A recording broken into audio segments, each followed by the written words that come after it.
The spacer is a bushing that is installed between the lower blade guard and the hub. The steel spacer allows the guard to pivot freely and prevents wear to the guard and hub. Over time, the spacer will wear and eventually wear through. Cutting abrasive materials such as block or concrete will cause the spacer to wear much faster. Replacing the spacer is a repair that you can do yourself, and I'm going to show you how. Hi, I'm Mark Socha.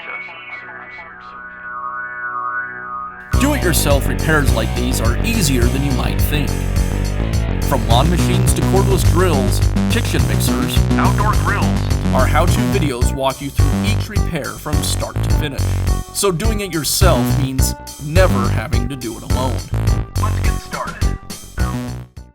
I'll begin by removing the blade from the saw.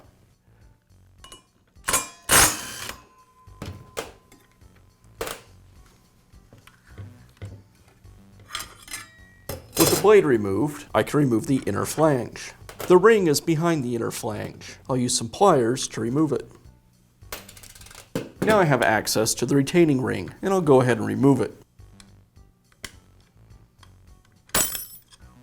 Now I can remove the guard from the hub and disconnect the tension spring. The spacer fits around the hub, and I can remove it. Now install the new spacer.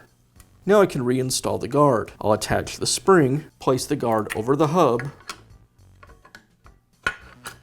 and now secure it with the retaining ring. As I install the retaining ring, I need to make sure that the safety guard is not sitting over the top of the rubber bumper. The bumper should be exposed. I'll open the guard up and use my pliers to expand the ring. Then I'll place the ring in the groove on the hub.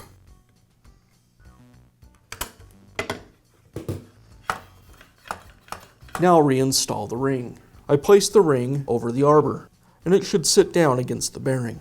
And I'll reinstall the inner flange. And I'll finish up by reinstalling the blade.